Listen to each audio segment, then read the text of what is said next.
Thank you all so much for stopping by today. So I want to bring you all along with me today as I plant one of my favorite herbs that will always have a space in my garden. I don't care if it's in the containers, if it's in raised beds, or if it's in ground, but this herb will always be grown because it's so helpful, and I want to share with you more about it. So let's go ahead and let's get started.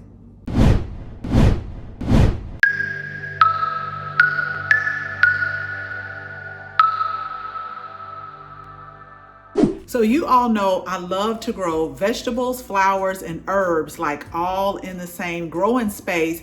And this particular herb, you've probably heard me talk about it before, but I figured since I'm about to start some seeds for it in just a few minutes that I would share it with you again. And if you're new to the channel, then thank you all for stopping by. My name is Ayana of Ayana Plants, where we teach new and beginner gardeners how to start, grow, and maintain a flourishing garden. So if you're new, go ahead, hit the subscribe button for more gardening tips. So, y'all, I always grow basil. I love basil. I found out about basil when we were in Naples, Italy, and it's just such an amazing herb. But the herb that I am going to start today, which is a little bit different, is holy basil. And let me tell you, holy basil is so amazing for me. And as a matter of fact, let me share with you how much I love it and how much I got left of it, which is why I am I'm growing a few different varieties that I'll share with you in a minute, but I have to I'm trying to grow it so that I will have enough from a year, like from one gardening season to the next gardening season, because it does not tolerate frost and it is a heat loving herb.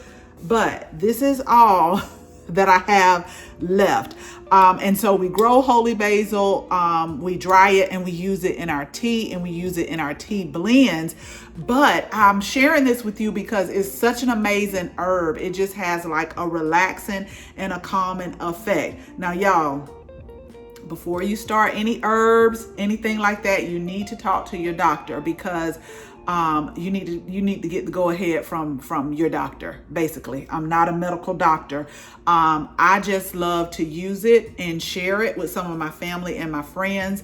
And you always got to be mindful, especially if someone is on any type of medication, because for me, the way I feel is plants are medicine as well. I mean, whether it's vegetables or herbs or flowers, they have a medicinal effect on them. And so this is how much I got left. Now what I want to show you is the different varieties that we are growing this year, because I normally just grow one type of basil and it smells so good in the garden. And then as the season starts to come to an end, I will let them flower and they produce some beautiful flowers that the pollinators love. But let me show you the different varieties that we are growing this year. Just like they have different varieties of different plants, holy basil is the same. And so I got a holy basil package from Strictly Medicinal. So they sell,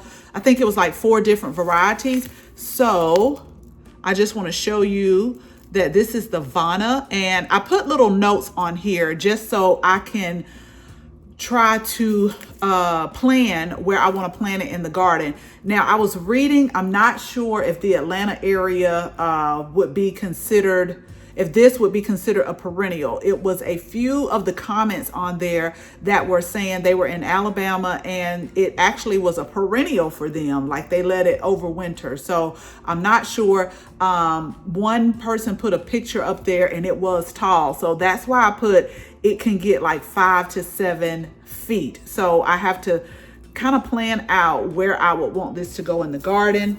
The next one that I have is the temperate Tulsi right here.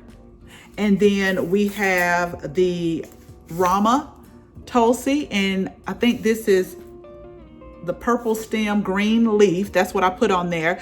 Also, I like to place things in the garden that will look pretty and colorful together as well.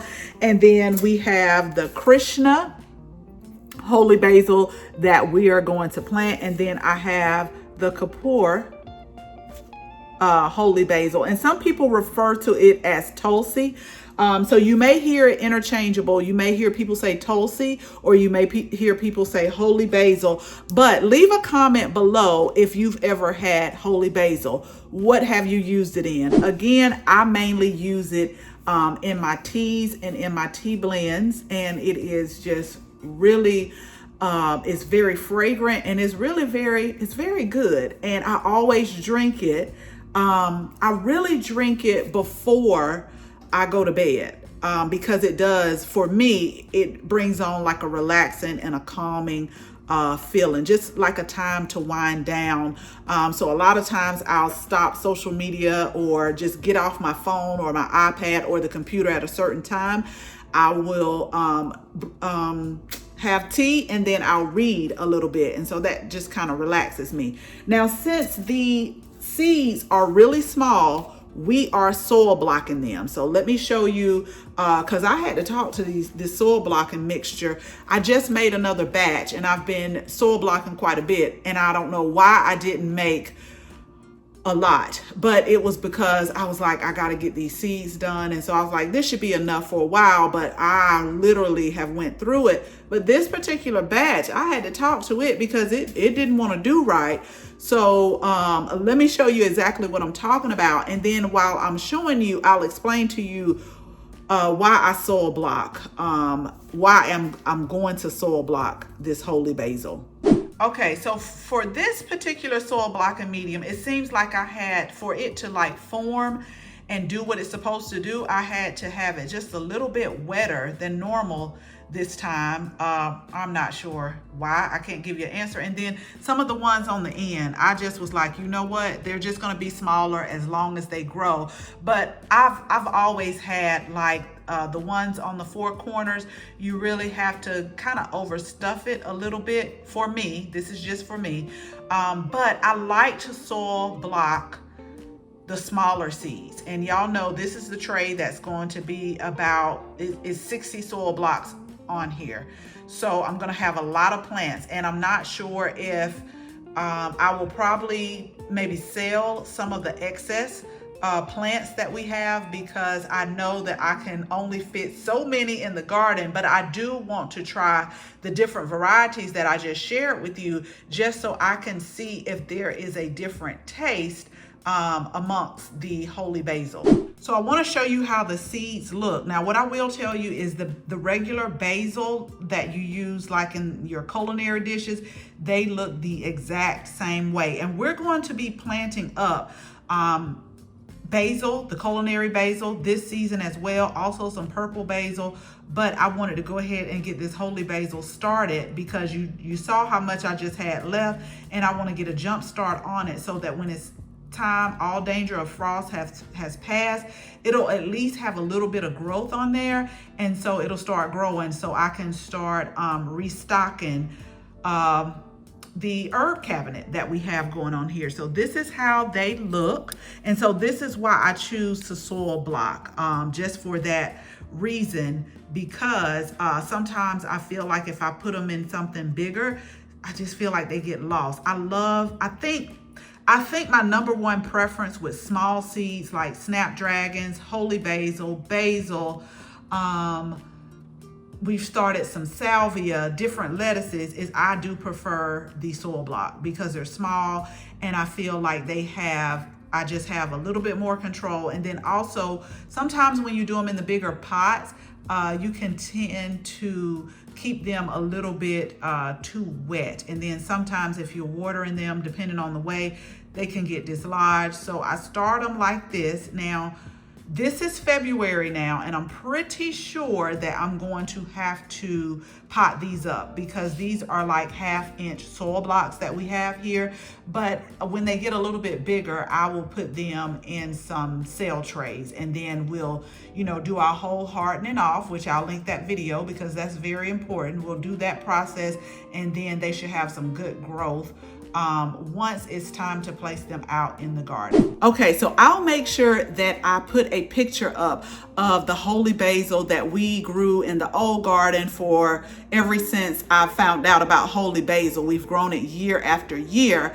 So I'll make sure I put a picture up of that. But let me go ahead. I'm going to get these planted up, get these down to the seed starting area, and then I will make sure that I keep y'all posted and updated on the growth of these different holy basils. And I also want to share with you, once we start harvesting them and tasting them in our teas, I really want to let you know like the differences that I taste. So as always, thank you all so much for watching this video. Make sure you share this video with your family and your friends.